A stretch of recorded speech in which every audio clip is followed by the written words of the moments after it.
성경에는 비유를 써서 우리에게 말씀하신 것들이 많이 있습니다. 왜 비유를 썼냐면 백성들의 귀가 재치 있지 못하고 또한 빠르지 못하기 때문에 비유를 써서 하나님의 왕국의 비밀을 우리에게 전하신 내용들이 참 많이 있습니다. 신약만 보면은 여러분 비유가 생각나는 게 뭐가 있습니까?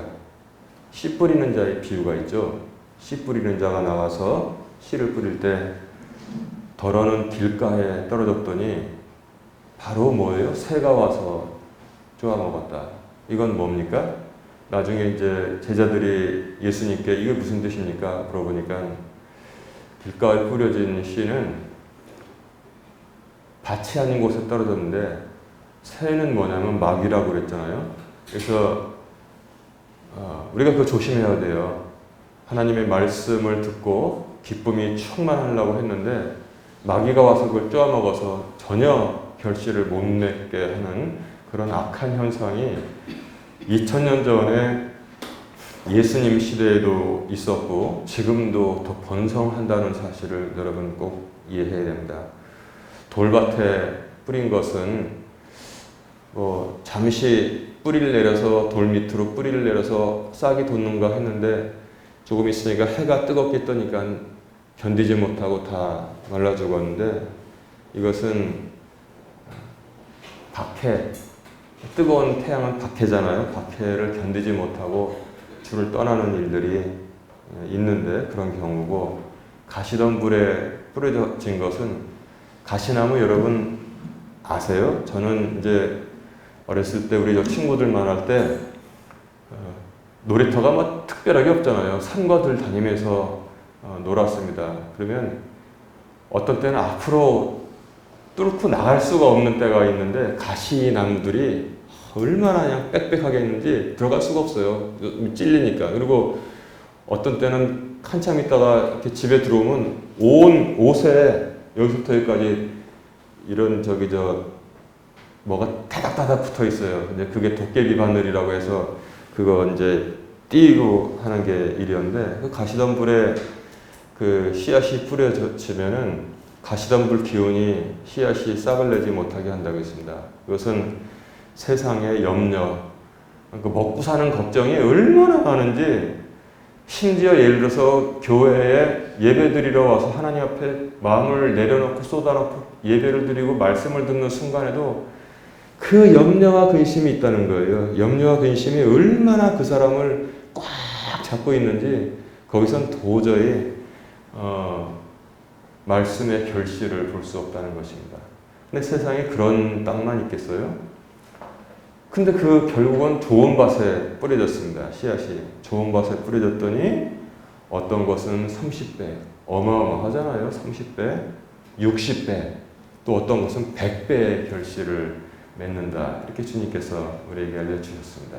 그래서 우리는 선택을 해야 됩니다. 우리는 씨를 뿌리는 사람이 아니고 씨를 받는 사람이기 때문에, 사람들이기 때문에 길가가 될 것이냐, 돌짝밭이 될 것이냐, 가시덤불 밭이 될 것이냐, 좋은 밭이 될 것이냐. 당연히 우리는 다 좋은 밭. 그것은 결단으로 되고 믿음으로 되는 것입니다. 마귀의 소리를 듣지 않고 세상 염려와 근심, 박해 이겨내고 주님 오로지 믿음으로만 주 앞에 나갑니다. 그럴 때, 그렇게 결단할 때 그 결단은 비록 우리처럼 세상이 전혀 알지도 못하는, 주민등록 띄워봐야지 이름 석자 알 수 있는 사람들의 결단이라 할지라도 이 지구상에서 가장 위대한 결단이라는 사실을 여러분들이 이제 나는 충분히 알만할 것이라고 생각합니다. 무슨 미국의 어떤 대통령이 쿠바에 있는 소련의 미사일 기지를 부수기 위해서 결단을 해서 보내는 배들을 봉쇄했다, 결단했다. 그런 것만 우리가 학교 가면은 아이들은 배우지만 그것은 잊혀지는 결단이고 큰 결단이라지만, 그러나 하나님 보시기에 위대한 결단은 내가 비록 지금 염려와 근심에 사로잡혀 있지만 오직 주의 말씀으로 살겠다고 결단하는 것, 그것은 우주적인 결단이라는 사실을 우리가 잊으면 안 됩니다. 또 두 번째는 알곡과 가라지의 비유가 있습니다. 이 땅에는 알곡도 자라고 가라지도 자라는데 알곡은 추수 때가 되면 하나님께서 추수해서 아주 행복한 곡간 안에 겨울 오기 전에 가라지는 모아서 다 불살라 버린다는 그러한 비유도 있고요. 또 하나님 왕국의 비밀은 어떠한 것이냐? 어떤 비유가 생각납니까? 겨자씨의 비유가 생각납니다. 눈에 보이지 않는 겨자씨. 저는 겨자씨가 아주 큰 줄 알았어요. 그랬더니 냉면집에 가서 그 겨자 넣어서 먹잖아요. 노란 거. 그게 겨자씨라고 안 보여요, 잘. 근데 그거 이제 묻혀놓으니까 이제 이렇게 누렇게 보이는데 그거 떠가지고 하면 매콤하잖아요. 그런 겨자씨도 좋은 땅에 떨어지면 나중에 커가서 나중에 공중에 새들이 깃든다. 이게 바로 하나님 왕국의 비밀이다. 너희들은 그 하나님 왕국을 마음에 지금은 소유하고 있고 하나님 왕국의 비밀을 간직하며 살고 있지 않냐. 이것이 바로 하나님 왕국의 비밀이다. 염려하지 말아라. 이렇게 말씀하시는 것입니다. 그 다음에 뭐 달란트의 비유도 있고 어리석은 부자의 비유도 있지만 씨 뿌리는 자와 알곡과 가라지, 겨자씨의 비유는 제가 농사와 관계되는 것이기 때문에 우리가 지금 추석이잖아요. 그래서 추석 때 오곡백과 그 다음에 햅쌀도 먹고 그 다음에 그 새 과일도 우리가 먹지 않았습니까? 그래서 이제 이 씨 뿌리는 자와 알곡과 가라지, 겨자씨의 비유는 제가 좀 자세히 설명을 했습니다. 근데 오늘 본문은 이것들과 다른 것이 있습니다. 공통점은 무엇이냐면 하나님 왕국의 비밀을 우리에게 알려주었어요. 겨자씨도 하나님 왕국의 비밀, 달란트 비유도 하나님 왕국에 우리가 갈 때 열심히 수고한 사람들은 갑절이나 받는데 아무런 수고를 안 한 사람들은 하나님 왕국에 합당치 않다. 어리석은 부자는 하나님 왕국을 생각지 않고 그냥 그 땅의 생만 도모했는데 하나님 왕국이 느닷없이 그에게는 오늘 밤에 임해버린 거예요. 그러니까 참 낭패가 되는 거죠. 어리석은 부자의 운명이 어떻게 됐는지는 여러분 그 거지 나사로와 부자의 그 이야기를 읽어보면 어떻게 됐는지 잘 알 수 있습니다. 그래서 우리가 공통점은 하나님 왕국이지만 그러나 이 비유가 다루는 것은 오늘 강조점은 무엇이 곡식을 자라게 하는가 그것을 지금 전하고 있는데 우리가 모른다는 겁니다. 우리가 모르는 사이에 곡식이 자란다는 거예요. 그래서 씨 뿌리는 농부의 강조, 초점이 되어 있는 것도 아니고 씨앗에 초점이 되어 있는 것도 아니고 그 씨앗을 받은 땅이 자동적으로 싹을 내게 하고 그 다음에 자라게 하고 열매 맺게 한다. 이렇게 주님께서 말씀하시는데 또 하나 안 보이는 것은 뭐냐면 밤낮으로 가는 시간이 있다는 겁니다. 밤낮으로 갑니다. 그래서 낮에도 자라고 밤에도 우리가 잠든 심지어 농부도 잠든 밤에도 곡식은 계속 새록 자라고 있다는 것입니다. 그것을 지금 말씀하고 있는 거예요. 우리 그 권사님들도 손주들 지금 이렇게 와 있어서 보지만 그래도 1년에 몇 번씩 얼굴 본다고 해도 어떤 느낌이 듭니까? 아이고 부쩍 컸네. 아이고 이놈이 걸음마도 하고 말도 하네. 이렇게 된단 말이에요. 하나님 왕국도 그렇게 우리가 모르는 사이에 부쩍 이렇게 우리에게 다가오고 있는 것입니다. 그럼 하나님 왕국은 어떻게 오는가가 오늘 성경의 본문의 주제인데 하나님 왕국은 어떻게 옵니까? 왕국이 오는 거는 우리가 다 기대하는 거예요. 여러분 우리가 주기도를 가정예배 드릴 때도 하고 또 개인으로도 하고 예배 드릴 때 하는데 뭐가 있습니까? 옛날에는 나라이 임하옵시며 어떻게 국어 어법에도 틀리죠. 앞에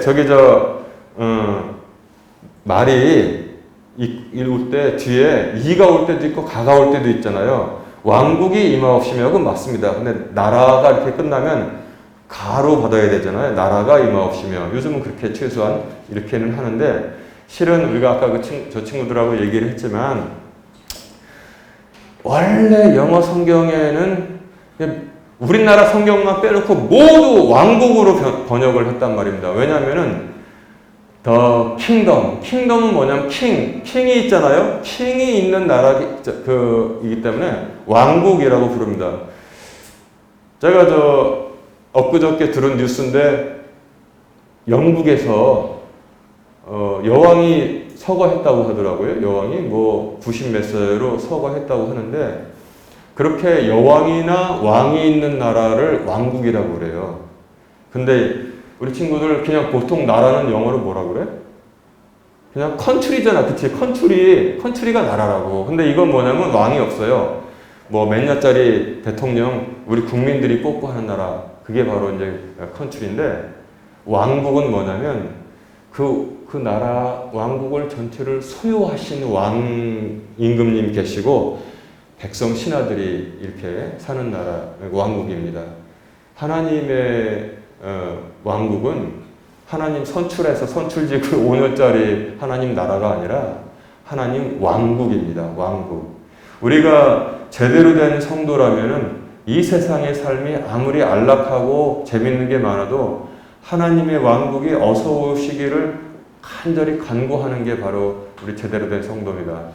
이 세상이 너무너무 좋아요. 너무너무 세상에 살기 편해서 내가 이거 바라지 않고 단지 예배 드릴 때만 주의 나라가 임하옵시며 이거를 구한다. 입으로 앵무새처럼 하면은 그 사람의 마음의 중심에는 하나님의 나라보다 이 세상의 안락함을 더 즐기는 것이기 때문에 우리는 몰라도 하나님께서는 그렇게 귀하게 보시지 않는다는 사실을 알아야 됩니다.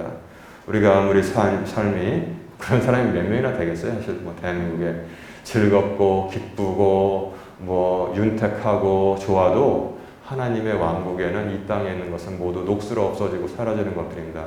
하나님의 왕국을 구하면서 사는 것이 진짜 신앙인의 모습이라는 사실을 이 시간에 말씀드립니다. 그래서 하나님의 왕국 때문에 첫 번째 예수님께서 2000년 전에 오셨을 때는 대속하시는, 우리의 죄를 대속하시는 대속주로 오셨고 또 구세주로 오셨고 이제 우리가 예수님께서 다시 오실 날을 기다리잖아요. 그거는 뭐냐면 심판주로 이 세상에 심판하시기 위해서 오신다는 정복하는 예수님으로 오신다는 사실을 우리가 잘 비교해서 알아야 하는 것입니다. 그 하나님의 왕국은 그런데 우리가 간절히 바라지 않아도 밤낮으로 끊임없이 계속 우리 앞으로 다가오고 있습니다. 앞으로 다가오고 있어요. 새록새록 다가옵니다. 그러나 갑자기 임하는 것이 바로 하나님의 왕국입니다. 제가 농사를 지어보지 않았기 때문에 우리가 논에 맨날 나가지 않잖아요. 추석 들판을 보면은 이 하나님의 왕국이 밤낮으로 끊임없이 새록새록 그러나 갑자기 임하는 것을 어렴풋이나마 여러분들이 좀 비유해서 알 수 있을 것입니다. 한 5월달 되면 모내기 합니까? 모내기 하고 보면 뭐 파란 들판, 벼가 자라고 있죠. 자라고 있는데 다 파란 들판입니다. 그럼 우리가 그걸 먹으면서 살면서도 논에 얼마나 나가겠어요.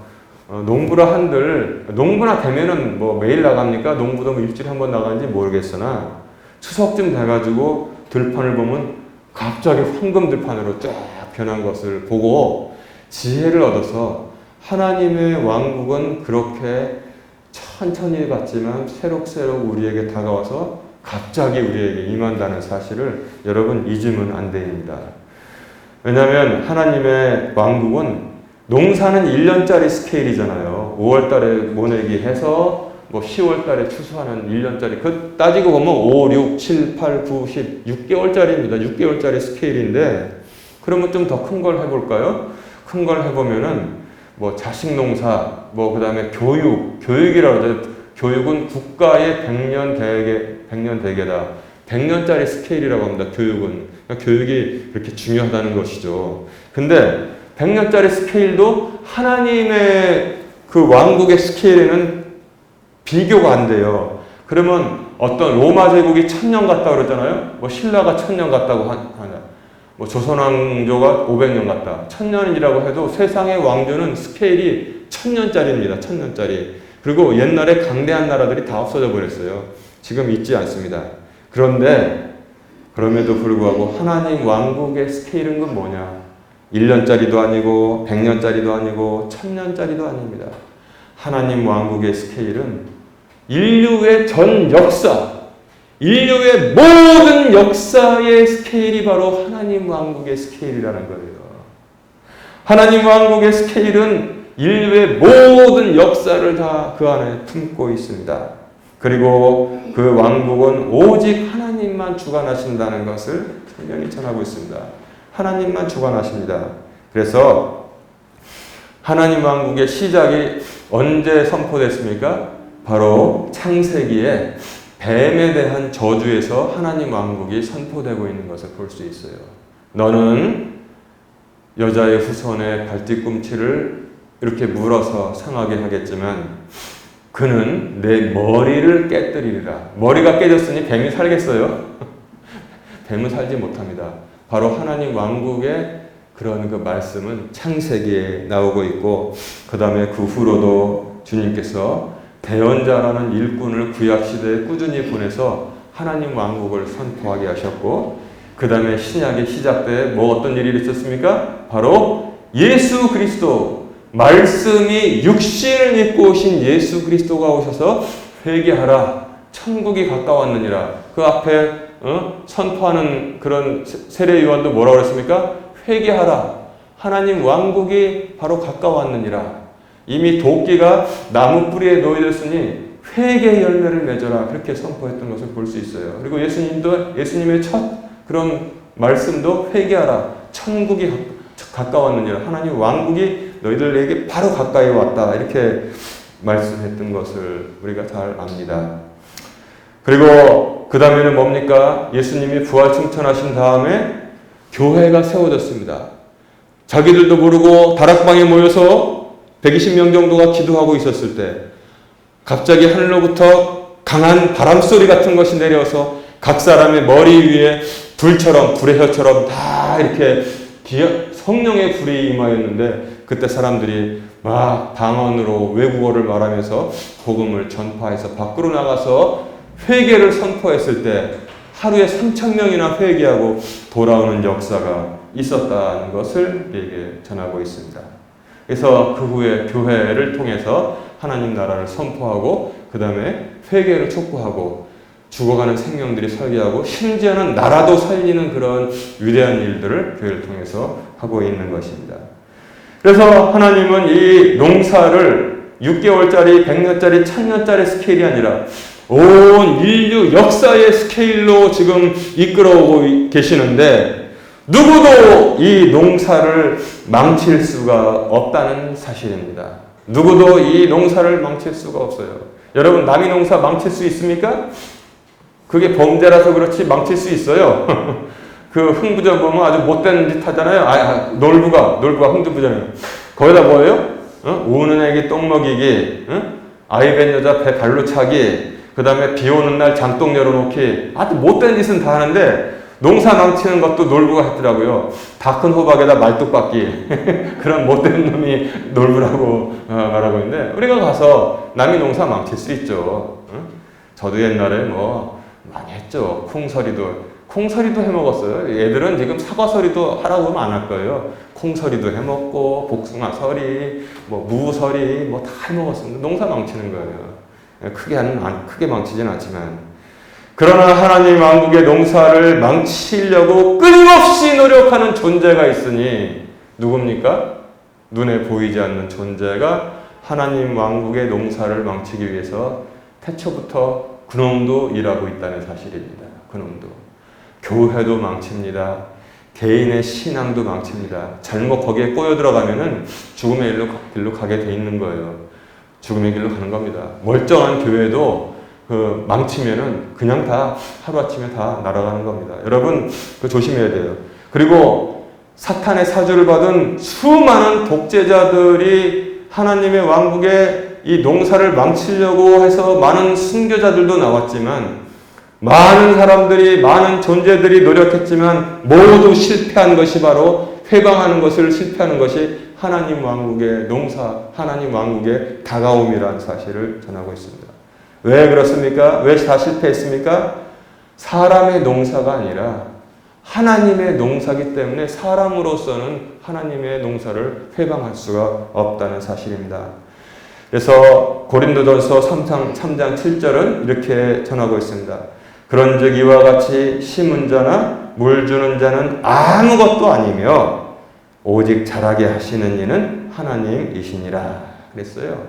바울이 심었고 아볼로가 물을 주었지만 그러나 오직 자라게 하시는 이는 오직 하나님이시다. 이렇게 바울이 말했습니다. 여러분, 신약에서 말씀이 육신이 돼서 오신 예수님 빼고 누가 제일 위대합니까? 내가 볼 때는 인간적으로는 바울이 제일 위대한 것 같아요. 베드로도 베드로 전서 후서 이렇게밖에 남기지 못했는데 바울은 걸어 다니면서 혹은 끌려갈 때는 짐승 위에 타고 배 타고 가면서 끝까지 죽을 때까지 복음을 전했고 수많은 교회를 세웠습니다. 근데 바울이 내가 이 정도 했으니까 나다라고 말할 만도 한데 고린도전서 3장 7절에서 어떻게 말씀하고 있느냐? 그런즉 이와 같이 심은 자나 물 주는 자는 아무것도 아니며 바울이 자기 자신을 아무것도 아니라고 합니다. 아무것도 아니며 자라나게 하시는 이는 누구예요? 오직 하나님이시니라. 하나님의 앞으로 다가오심을 누가 사람이 막을 수 있겠냐는 거예요. 여러분 우리 친구들 잘 외워놔. 당랑거철이라는 한자 수거가 있어. 당랑거철. 당랑은 뭐냐면 이게 뭐야? 들판에 나가면 있는 거 이렇게 하는 거 막 이렇게 사마귀를 당랑이라고 그래. 응? 당랑. 그래서 중국의 18기 보면 있잖아. 18기에 응? 당랑권법이라고 있어. 당랑권법. 사마귀처럼 이렇게 해가지고 막 이렇게 권법하는 걸 당랑권이라고 하는데 당랑거철은 뭐냐면 사마귀가 길 가운데 서 있었는데 쇠바퀴 달린 수레가 딱 온단 말이야. 쇠바퀴 달린 수레가 딱 오니까 이 사마귀가 쇠바퀴 달린 수레를 딱 손으로 딱 대면서 어쭈! 더우면 죽어? 그걸 갖다가 하루 강아지 범무서운 줄 모른다는 게 당랑거철이거든? 근데 하나님 왕국을 지 손으로 막아보겠다고 하는 게 다 당랑거철이라는 거예요. 그 사마귀 어떻게 됐겠어? 납작하게 돼서 사람들이 찾아보지도 못하겠지. 하나님 왕국을 막으려는 모든 그런 악한 노력들이 바로 당랑거철이다. 이렇게 생각하면 되는 겁니다. 하나님 왕국은 낮에도 오고 밤에도 계속 앞으로 오게 되어 있습니다. 그래서 우리는 이 사실을 알고 어떤 믿음을 가지고 살아야 되느냐. 야고보서 5장 7절은 이렇게 말씀하고 있습니다. 그러므로 형제들아 주께서 오실 때까지 인내하라. 좀 잘 좀 견뎌라. 믿음을 인내하라. 이렇게 말하고 있습니다. 인내하라. 보라, 농부가 땅에서 나는 귀한 열매를 바라고 이른 비와 늦은 비를 받을 때까지 오랫동안 그것을 위해 인내하느니라 하겠어요. 여러분, 농부들도 나가서 그저 땡볕에 약치고 풀 뽑고 이렇게 비료 주고 함으로써 추석 때 풍성한 수확을 해서 시장에다 팔잖아요. 그것도 6개월짜리 혹은 1년짜리 농사도 인내해야 되는데 온 인류 역사를 통트는 하나님의 왕국을 고대하고 기대하면서 인내하지 못한다면은 부끄럽죠. 사실 저도 요새 어떤 느낌을 받냐면은 하나님의 왕국의 다가옴이 모든 눈물을 다 씻겨주시고 모든 고통에서 해방시키시고 그 다음에 우리를 정말로 영원한 생명으로 하나님 왕국의 상속자로 살게 하는 그날이 되는구나. 얼마나 감사하냐. 그것만 생각해도 속상한 일이 많죠. 살면은. 없습니까? 여러분도 있고 저도 있죠. 응? 여러분 속상한 일 없어요? 속상한 일 많이 있죠. 목사는 없겠습니까? 있죠. 근데 이 지나가는 거 전부 다 과정이다. 인내하고 야고보서 말씀대로 견디기만 하면 된다. 견디면 하나님의 왕국은 우리에게 입이 떡 벌어지게 오는 게 아니라 아예 입도 떡 벌어지지 못하게 우리에게 임하는 것입니다. 여러분, 거기에서 소망이 있는 겁니다. 이 땅의 것은 너무나도 쉽게 지나간다는 사실을 우리가 알아야 돼요. 제가 말씀드렸잖아요. 샤르마뉴 대제가 유럽을 통일한 다음에 그 다음에 죽었잖아요. 죽을 때 유언을 했지 않습니까? 내 무덤을 찾지 못하게 하고 나를 왕좌에 앉히고 내 머리에 왕관, 금관을 씌워라. 그리고 내 무릎 위에 성경책을 펴놓고 내 이 오른손가락으로 성경 말씀 마가복음에 있는 사람이 온 세상을 얻고도 자기 생명을 잃으면 그것이 그에게 무엇이 유익하리요? 이 말씀 구절을 내 손가락으로 가리키게 하라. 그랬습니다. 그래가지고 온 세상을 얻었잖아요. 근데 샬마뉴는 그래도 이제 주님을 믿는 사람이기 때문에 그런 영적인 지혜가 있어서 내 후대 사람이 샬마뉴 대왕의 무덤을 발견했을 때 그 문을 탁 열면은 그때 이제 발굴했던 기록이 있어요. 문을 여니까 수백 년 동안 움직이지 않던 공기가 새롭게 공기가 들어가니까 촛불이 흔들흔들 했다는 거예요. 근데 등을 비춰보고 사람들이 놀랬다잖아요. 왕좌에 백골이 된 왕이 앉아 금관을 쓰고 앉아 있는데 손가락으로 뭘 걸치고 있어서 가서 봤더니 사람이 자기 생명, 좋은 천하를 얻고도 자기 생명을 잃으면 그것이 그에게 무엇이 유익하리요? 이 강력한 메시지를 전하고 있는 것입니다. 샬마뉴만 그랬습니까? 솔로몬도 그랬어요. 죽을 때 모든 것이 헛되고 헛되니 모든 것이 헛되도다. 그러나 주를 바라는 자는 영원하리라. 이렇게 솔로몬도 다니엘도 그렇게 말하고 있는 것입니다. 여러분, 우리가 지금 추석을 지내고 있죠. 추석 때, 온 인류 역사의 추석의 때는 아무도 알 수 없습니다. 우리는 음력, 달력 쓰면서 추석이 언제 오는지 알지만 하나님의 달력은 사람이 알 수가 없어요. 왜냐? 하나님의 달력을 사람이 알 수 없는 이유는 무엇이냐면 사람이 쓰는 시계하고 하나님이 쓰는 시계가 다르다고 제가 여러 번 말씀드렸습니다. 그리스어로 말할 때 하나님이 쓰는 시계를, 사람이 쓰는 시계를 뭐라고 합니까? 크로노스라고 합니다. 크로노스. 그래서 제 시계는 이렇게 여기 보면은 누르는 게 있어요. 누르면 초침이 가기 시작합니다. 그걸 갖다가 크로노스라고 그래요. 이 시계 이렇게 돌아가는 거. 그러나 하나님의 시계는 뭡니까? 12시 반, 1시 반 그런 게 아니라 카이로스. 하나님이 쓰는 시계는 다르기 때문에 우리가 알 수가 없는 거예요.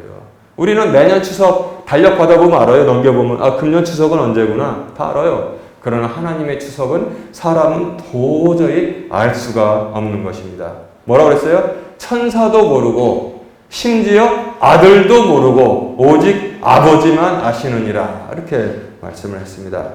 그런데 하나님은 정확할 때 추석을 지내신다는 사실을 알아야 합니다. 왜냐하면 너무 이르게 하나님이 낯을 대시면은 여물지 않은 곡식들이 다 베어지게 되어 있습니다. 여물지 않은 곡식을 어떻게 천국의 하나님의 왕국의 곳간에 드리겠습니까? 하나님의 추석은 절대 이르지 않습니다. 인간의 추석은 달 보고 하는 거기 때문에 금년은 너무 이뤄가지고 아마 배지도 못했을 거예요. 그 벼.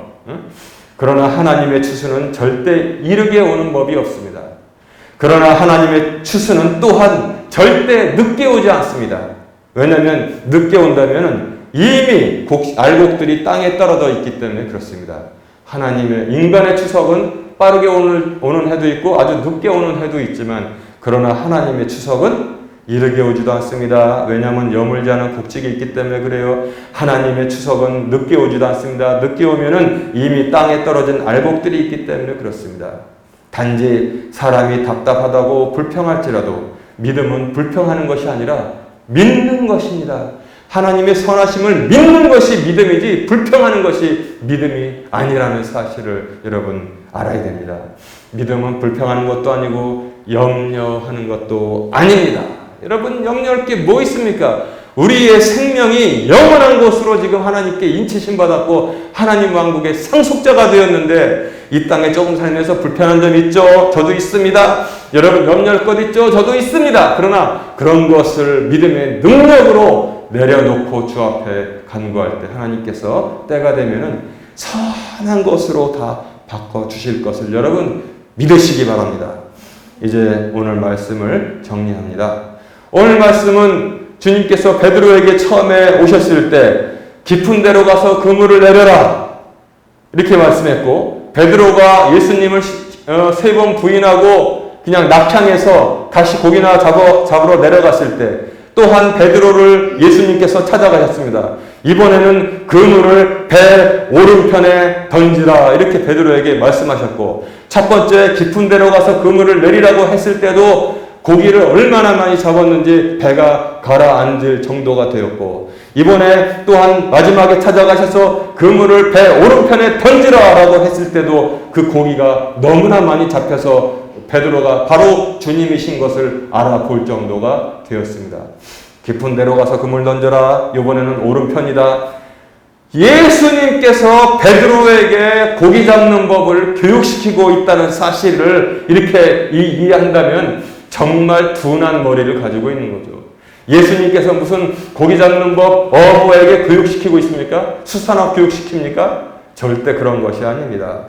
고기 잡는 법을 가르치신 것이 아니고 역시 농사 짓는 법을 가르치시는 것이 아닙니다. 단지 이러한 비유들은 하나님 왕국의 비밀이 무엇이며 하나님 왕국의 비밀은 어떻게 임하는가, 하나님 왕국의 비밀을 보게 되면은 어떻게 물고기 잡는 어부가 살아남는 어부로 변하고 어떻게 그 비밀을 간직한 자들이 수고와 인내를 견디면서 하나님 왕국을 소망하는가를 전하고 있는 것입니다. 물고기 잡는 법, 농사 짓는 법 그런 거 가르치는 것이 아닙니다.